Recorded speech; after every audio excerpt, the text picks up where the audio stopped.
تو پیسوں کا کوئی مسئلہ نہیں ہوگا، میرا رب آپ کو اتنا عطا کرے گا، اتنا عطا کرے گا کہ آپ خود کہیں گے کہ بس میرے اللہ میں رج گیا ہوں، میں بہت غریب تھا۔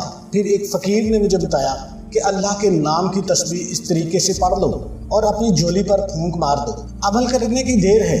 غیب سے آواز آئی کہ اپنا حصہ لے جاؤ، 7 دن میں 17 کروڑ بھی مانگو تو مل جاتا ہے۔ اعوذ باللہ من الشیطان الرجیم، بسم اللہ الرحمن الرحیم۔ سب تعریفیں اللہ کے لیے ہیں جو وحدہ لا شریک ہے، وہی نیک لوگوں کا ولی ہے۔ لاکھوں کروڑوں درود حضور نبی کریم صلی اللہ علیہ وآلہ وسلم پر اور ان کی آل پر۔ محترم ناظرین، آج ایک خاص وظیفہ آپ کی خدمت میں لے کر حاضر ہوا ہوں۔ میرے کافی دوست احباب، قابل احترام میری مائیں بہنیں بیٹیاں، انہوں نے کافی دفعہ کہا ہے کوئی ایسا وظیفہ ہو قرآنی جس سے ہمارے گھروں کے اندر رزق کی جو کمی ہے وہ دور ہو سکے۔ تو ایک ایسا وظیفہ ہے کہ کافی دوستوں نے کیا ہے جو انتہائی غریب تھے، انتہائی مسکین تھے، تو جب انہوں نے اس وظیفے کو کیا، اللہ نے ان پر اتنا کرم کیا ہے کہ آج ان کے گھروں میں غربت کا جو نام و نشان ہے وہ ختم ہو چکا ہے۔ یہ طریقہ بہت سادہ سا ہے جو آپ کو بتانے کے لیے آپ کی خدمت میں حاضر ہوا ہوں۔ آپ نے صدقے دل کے ساتھ اس وظیفے کو اور کامل یقین کے ساتھ، کامل ایمان کے ساتھ اس وظیفے کو اگر کر لیتے ہیں، آپ کے گھر کے اندر پیسے کی کمی ہمیشہ کے لیے ختم ہو جائے گی، کیونکہ اللہ نے اس انسان کے لیے ایسے ایسے گر دیے ہیں۔ قرآن میرے رب نے اسی لیے نازل کیا ہے، میرے رب نے اپنے بندے کے لیے دیا ہے کہ جب بھی کسی مشکل میں ہو، جب بھی کوئی پریشانی ہو، دکھ تکلیف ہو، پیسے کی کمی ہو، تو اپنے رب سے رجوع کریں، اپنے اللہ سے رجوع کریں جو آپ کا خالق ہے، مالک ہے، جس نے اس کائنات کو بنایا، اس اپنے پیارے بندے کو بنایا۔ اللہ نے 18,000 مخلوقات کو بنایا ہے، لیکن اس ساری مخلوقات میں سے جتنی بھی مخلوقات ہیں ان میں سے سب سے اعلیٰ اور افضل جو مقام ہے وہ بندے کا ہے، یہ اس انسان کا ہے۔ اس بندے سے اللہ کو بڑی محبت ہے، اسی لیے اللہ نے قرآن بھیجا ہے، اور اللہ نے جب بھی کوئی چیز بنائی ہے تو کن فیکون استعمال کیا ہے۔ کن کہا ہے ہو جا، ہو جاتا تھا۔ زمین بنائی، کن ہو جا، ہو گئی۔ آسمان بنائے، کن ہو جا، بن گئی۔ تو اسی طریقے سے اللہ نے ساری مخلوقات کو کن فیکون کی صفت سے بنایا ہے، لیکن ایک انسان ایک واحد مخلوق ہے جس کو اللہ نے بڑے چاہ سے بنایا ہے، بڑے لگاؤ سے بنایا ہے۔ اللہ کو اپنے بندے سے بڑی محبت ہے، اسی لیے اللہ نے قرآن پاک میں قسمیں کھائی ہیں، والتین والزیتون وطور سینین وہذا البلد الامین، یعنی اتنی بڑی اللہ پاک نے قسمیں کھا کے اس کے بعد یہ فرمایا ہے لَقَدْ خَلَقْنَا الْإِنسَانَ فِي أَحْسَنِ تَقْوِيمٍ، ہم نے انسان کو بہترین تخلیق کیا ہے۔ تو اسی لیے اللہ نے اپنے بندے کی ہدایت کے لیے قرآن پاک بھیجا ہے کہ میرے بندے کو کسی بھی وقت کسی بھی چیز کی ضرورت ہو تو میرے ساتھ رابطہ کرے، میرے ساتھ رجوع کرے۔ حضرت علی رضی اللہ تعالیٰ عنہ کا قول ہے کہ وہ فرماتے ہیں کہ جب میں چاہتا ہوں کہ میں اللہ سے بات کروں تو میں نماز پڑھتا ہوں، لیکن جب میں چاہتا ہوں کہ اللہ مجھ سے بات کرے تو میں قرآن پاک پڑھتا ہوں۔ تو آج میرے بھائیوں دیکھ لو، ہمارے گھروں میں قرآن پاک جو ہے وہ صرف اونچے ستونوں میں رکھا ہوا ہے، صرف الماریوں میں بند کر کے کپڑوں میں غلافوں میں لپیٹ کے رکھا ہوا ہے، اس پہ ہم نے عمل کرنا چھوڑ دیا ہے۔ اب اکثر لوگ کہتے ہیں کہ جی کہ قرآن پاک کو پیٹھ نہیں کرنی چاہیے، تو اس کا مطلب یہ ہے کہ آپ جب قرآن کے حکم کو چھوڑ دیں گے، اب یہ نہیں ہے کہ آپ قرآن کو یہ پیچھا کر دیں کہ کوئی قرآن پڑھ رہا ہے تو آپ آگے سے پیچھا کر کے نہ گزریں، اس کا یہ مفہوم نہیں ہے۔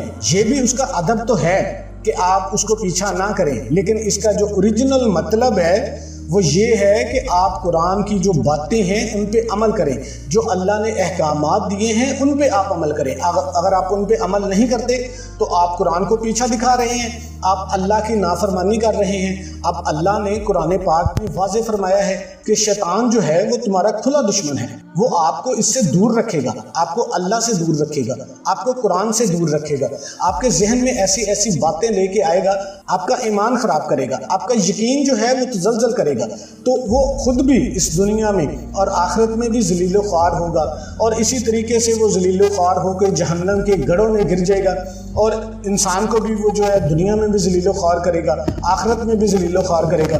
تو جس بندے نے اللہ کے قرآن سے محبت کی، محمد مصطفیٰ صلی اللہ علیہ وآلہ وسلم کے فرمان سے محبت کی، وہ کبھی بھوکا نہیں رہتا، اس کو کبھی مشکل نہیں آتی۔ تو وہ جو اللہ سے رجوع کرتا ہے، اللہ کے سامنے جھکتا ہے، اللہ کے سامنے رکتا ہے، آپ کو یاد ہوگا جنگ بدر میں 313 مسلمان تھے، کافروں کی تعداد ہزاروں میں تھی، اور ان کے پاس اس دور کے جو ہے وہ جنگی ہتھیار بھی تھے، اور مسلمانوں کی تعداد سے 313 تھی۔ جب میرے نبی حضرت محمد مصطفیٰ صلی اللہ علیہ وآلہ وسلم نے دیکھا تو انہوں نے اللہ سے رجوع کیا، اللہ سے دعا مانگی، فرمایا کہ اے میرے اللہ، یہ مٹھی بھر میرے صحابہ ہیں، یہ آپ کے ماننے والے ہیں، ان کو لے کے میں تیری راہ میں نکلا ہوں، تو اگر آج یہ ختم ہو گئے تو آپ کا نام و نشان لینے والا کوئی نہیں بچے گا، تو اے اللہ تو ہماری مدد فرما۔ اللہ نے غیب سے مدد کی۔ جب جنگ شروع ہوئی تو اللہ نے اوپر سے آسمانوں سے فرشتوں کا لشکر بھیج دیا۔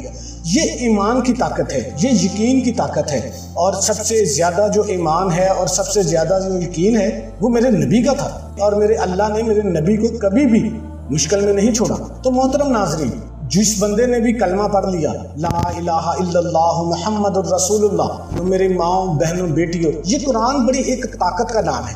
میرے محمد مصطفیٰ صلی اللہ علیہ وآلہ وسلم کا جو فرمان ہے وہ بھی ایک طاقت کا نام ہے۔ میرا رب جو پوری کائنات کے اندر ساری طاقتیں سب کچھ اسی کے پاس ہے، اس کے سامنے یہ کوئی مسئلہ نہیں ہے، یہ پیسہ کم ہے، پیسہ نہیں ملے گا، صرف یقین ہونا چاہیے آپ پر۔ اللہ پر یقین رکھتے ہوئے آپ نے یہ وظیفہ کر لینا ہے۔ باتیں تو بہت لمبی ہو جائیں گی، وظیفے کا طریقہ کار آپ سمجھ لیں۔ آپ کسی بھی نماز کے بعد اس عمل کو کر سکتے ہیں۔ نماز کے بعد آپ کو ٹائم نہیں ملتا، جب بھی آپ کو وقت ملتا ہے آپ نے پاک صاف ہو کر باوضو ہو کر بیٹھ جانا ہے، اپنی جولی آپ نے پھیلا لینی ہے۔ سب سے پہلے آپ نے اعوذ باللہ من الشیطان الرجیم بسم اللہ الرحمن الرحیم پڑھ لینی ہے، 3 مرتبہ پڑھنی ہے۔ اس سے پڑھنے سے کیا ہوگا کہ شیطان جو ہے وہ دور ہو جائے گا آپ سے، اس کے وسوسے جو ہیں اس سے بچ جاؤ گے، کوئی ذہنی انتشار پیدا نہیں ہوگا، مکمل طور پر اللہ کے ساتھ یکسوئی کے ساتھ بات ہوگی۔ یہ عمل عورتیں بھی کر سکتی ہیں، مرد بھی کر سکتے ہیں۔ تو آپ نے اس کے بعد نبی کریم صلی اللہ علیہ وآلہ وسلم کی ذات اقدس پر درود پاک پڑھ لینا ہے۔ درود پاک کا ہدیہ آپ نے نبی کریم صلی اللہ علیہ وآلہ وسلم کی ذات اقدس میں پیش کرنا ہے۔ برکت کے لیے ایک دفعہ میرے ساتھ بھی پڑھ لیں، اللہم صلی علی محمد وعلی آل محمد کما صلیت علی ابراہیم وعلی آل ابراہیم انک حمید مجید، اللہم بارک علی محمد وعلی آل محمد کما بارکت علی ابراہیم وعلی آل ابراہیم انک حمید مجید۔ آپ درود ابراہیمی پڑھ لیں، یہ چھوٹے سے چھوٹا درود پڑھیں گے صلی اللہ علیہ وآلہ وسلم، تو اس کی آپ نے تعداد زیادہ کر لینی ہے۔ درود پاک میں جتنے الفاظ زیادہ ہوں گے اس کی اتنی برکات زیادہ ہو جائیں گی، اس کے فضائل اتنے زیادہ ہو جائیں گے۔ اس کے بعد آپ نے صرف 7 مرتبہ سورہ کوثر کو پڑھ لینا ہے، تو یہ سورت بھی آپ کو خوش کرنے والی ہے۔ تو اس کے لیے آپ کو سب سے پہلے اپنے نبی کا صحیح امتی بننا پڑے گا، صحیح یکسوئی کے ساتھ عمل کرنا پڑے گا، یقین اور پختگی کے ساتھ آپ کو رہنا پڑے گا۔ جو میرے نبی کے احکامات ہیں ان پہ چلنا پڑے گا۔ میرے نبی نے جیسے کاروبار کیا تھا ویسے کاروبار کرنا پڑے گا، میرے نبی نے جیسے زندگی گزاری تھی ویسے زندگی گزارنی پڑے گی، پھر ہی آپ اس کرائٹیریا پہ پورا اترتے ہیں، پھر ہی یہ سورہ مبارکہ آپ کے دل کو خوش کر دے گی۔ اگر آپ کا ایمان کمزور ہے، آپ کو یہ لگتا ہے کہ پتہ نہیں اس عمل سے میرا کام بنے گا کہ نہیں بنے گا، تو پھر کبھی بھی آپ کا کام نہیں بن سکتا۔ آپ کو مکمل یقین کے ساتھ قرآن پاک پہ مکمل یقین رکھ کے، نبی پاک صلی اللہ علیہ وآلہ وسلم کے احکامات پر پورا یقین رکھ کے آپ کو یہ عمل کرنا پڑے گا، پھر ہی آپ کو اس کا رزلٹ ملے گا۔ آپ نے سورہ کوثر کو اچھے طریقے سے پڑھ لینا ہے، انا اعطیناک الکوثر فصلی لربک وانحر ان شانئک ھو الابتر۔ اور اس کے بعد آپ نے میرے اللہ کا بہت ہی بابرکت نام ہے یا غنی، یہ میرے رب کا نام ہے۔ ایسا نام ہے جو بندہ اس میں ڈوب جاتا ہے، اس نام کا جو بندہ عامل بن جاتا ہے، اللہ پاک اس بندے کو غنی کر دیتے ہیں، کیونکہ یا غنی یہ اللہ پاک کی صفت ہے۔ اللہ پاک اس بندے کو اتنا عطا کرتے ہیں کہ اس کی جولیاں کبھی خالی نہیں ہوتی۔ اس عمل کی اجازت میرے ان تمام بہن بھائیوں کو ہے جو ویڈیو کو مکمل دیکھیں گے۔ اگر آپ نے ویڈیو کو مکمل نہیں دیکھا، اسکپ کر کے دیکھا ہے، اس عمل کو کرنا چاہتے ہیں تو ویڈیو کو مکمل دیکھ لیں اور کمنٹ سیکشن میں اپنا نام لکھ دیں اور ویڈیو کو لائک کر دیں۔ ہمارا رپلائی آئے یا نہ آئے آپ کو اجازت ہو جائے گی، روحانی طور پر بھی مدد آپ کے ساتھ شامل ہو جائے گی۔ پھر دیکھنا کیسے آپ کے وارے نیارے ہوتے ہیں۔ آپ نے 101 مرتبہ یا غنیوں پڑھ لینا ہے، یا غنیوں یا غنیوں یا غنیوں۔ آپ نے ڈوب کر آنکھیں بند کر کے پڑھنا شروع کر دینا ہے، اور آخر میں پھر 3 بار آپ نے درود شریف پڑھ لینا ہے۔ درود شریف آپ نے پڑھ کے اپنی جو خالی جولی ہے اس کے اوپر آپ نے پھونک مار لینی ہے۔ جب آپ صحیح طریقے سے وظیفہ کریں گے، پورے وثوق کے ساتھ کریں گے، تو پیسوں کا کوئی مسئلہ نہیں ہوگا۔ میرا رب آپ کو اتنا عطا کرے گا، اتنا عطا کرے گا کہ آپ خود کہیں گے کہ بس میرے اللہ میں رج گیا ہوں۔ تو محترم ناظرین، یہ تو کچھ بھی نہیں ہے، میرا رب وہ ہے جو پوری کائنات کا خالق ہے، مالک ہے، رزق دے رہا ہے۔ تو آج کا یہ تحفہ ہے، اس کو تحفہ سمجھ کے آپ نے قبول کرنا ہے اور اس کو اسی ترتیب کے ساتھ کرنا ہے۔